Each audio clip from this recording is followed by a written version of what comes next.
Assalamualaikum warahmatullahi wabarakatuh. Perkenalkan, nama saya Yunus Suraya dari kelas 10F, nomor presensi 29. Kali ini saya akan mempresentasikan tentang tugas akhir informatika tentang flowchart program. Simbol-simbol flowchart.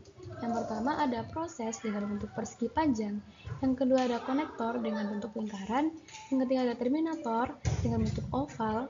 Yang keempat decision dengan bentuk belah ketupat.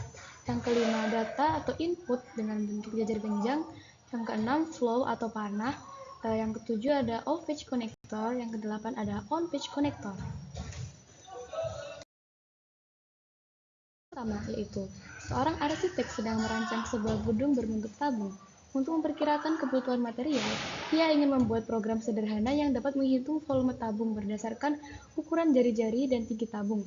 Proyek tersebut harus meminta input nilai jari-jari atau R dan tinggi tabung atau T. Kemudian memproses perhitungan volume dengan rumus IRR kali T. Setelah itu, program menampilkan hasil volume tabung. Kemudian terdapat kondisi berupa konfirmasi pengguna ingin menyelesaikan program atau tidak. Jika ya atau true, maka program akan berhenti. Dan selesai. Jika false, maka program akan kembali ke langkah input jari-jari dan tinggi tabung. Contohnya pada flowchart ini yang pertama yaitu start dengan bentuk oval. Setelah itu yang selanjutnya mengarah ke hasil sama dengan 0 dengan simbol proses. Selanjutnya yaitu input. Di sini kita memasukkan nilai jari-jari atau R dan tinggi tabung atau T. Selanjutnya memasuki proses di mana kita menghitung volume tabung. Setelah itu masuk ke decision. Di sini ada pertanyaan apakah kita memilih untuk menyelesaikan program atau tidak. Jika kita memilih true, maka program akan terselesaikan dengan menghasilkan output berupa program diselesaikan. Jika false, kita akan menghasilkan output bahwa program itu tidak diselesaikan dan akan masuk ke input lagi. Dan proses tersebut akan berulang seterusnya hingga program ini selesai dan mencapai finish. Sebuah sekolah digital ingin membuat sistem penilaian prestasi siswa. Penilaian ini terdiri dari 3 komponen, yaitu nilai akademik, nilai kedisiplinan, dan nilai keaktifan ekstrakurikuler. Nilai akademik memiliki bobot 60%, nilai kedisiplinan 20%, dan ekstrakurikuler 20%.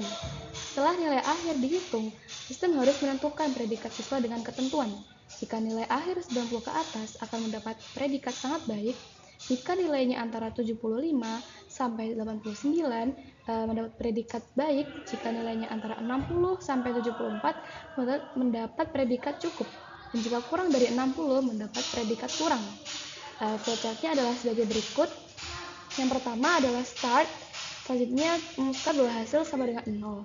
Selanjutnya kita menginputkan nilai akademik, kedisiplinan, dan ekstrakurikuler. Yang nantinya akan dihitung dalam proses di mana 60% kali nilai akademik ditambah 20% kali kedisiplinan ditambah 20% kali ekstrakurikuler. Yang nantinya akan menghasilkan decision apakah nilainya itu lebih dari sama dengan 90. Jika iya, akan menghasilkan output sangat baik. Jika tidak, akan ditanya lagi apakah nilainya antara 75 sampai dengan 89. Jika iya, akan menghasilkan predikat atau output baik. Jika tidak, ditanyai apakah nilainya itu antara 60 sampai 74. Jika iya, akan menghasilkan predikat cukup. Dan jika tidak, akan ditanya lagi apakah nilai ini kurang dari 60. Dan jika iya, akan menghasilkan predikat kurang, yang nantinya akan mencapai selesaian atau finish. Sebuah mall modern memiliki sistem parkir otomatis yang menghitung biaya berdasarkan lama parkir kendaraan. Aturan yang berlaku adalah biaya parkir 5.000 untuk 2 jam pertama, kemudian 2.000 untuk setiap jam berikutnya. Jika biaya parkir melebihi 20.000, maka pelanggan akan mendapat diskon sebesar 10% dari biaya total. Sistem ini harus dapat menghitung berapa total biaya parkir yang harus dibayar oleh pelanggan berdasarkan lama parkir kendaraannya. Yang pertama yaitu start, yang kedua hasil sama dengan 0, yang ketiga kita menginputkan lama parkirnya, yang akhirnya akan menghasilkan decision, apakah parkirnya itu kurang dari sama dengan 2 menit atau tidak. Jika iya, maka akan menghasilkan output biaya sebesar Rp5.000.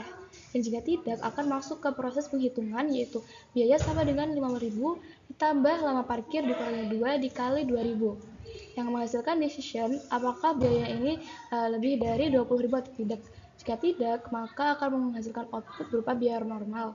Sedangkan kalau iya, maka masuk ke proses lagi, yaitu total biaya dikali 90% untuk menghitung harga total setelah dilakukan diskon, yang outputnya yaitu harga disertakan diskon, harga setelah dilakukan diskon, begitu, yang akhirnya mencapai finish.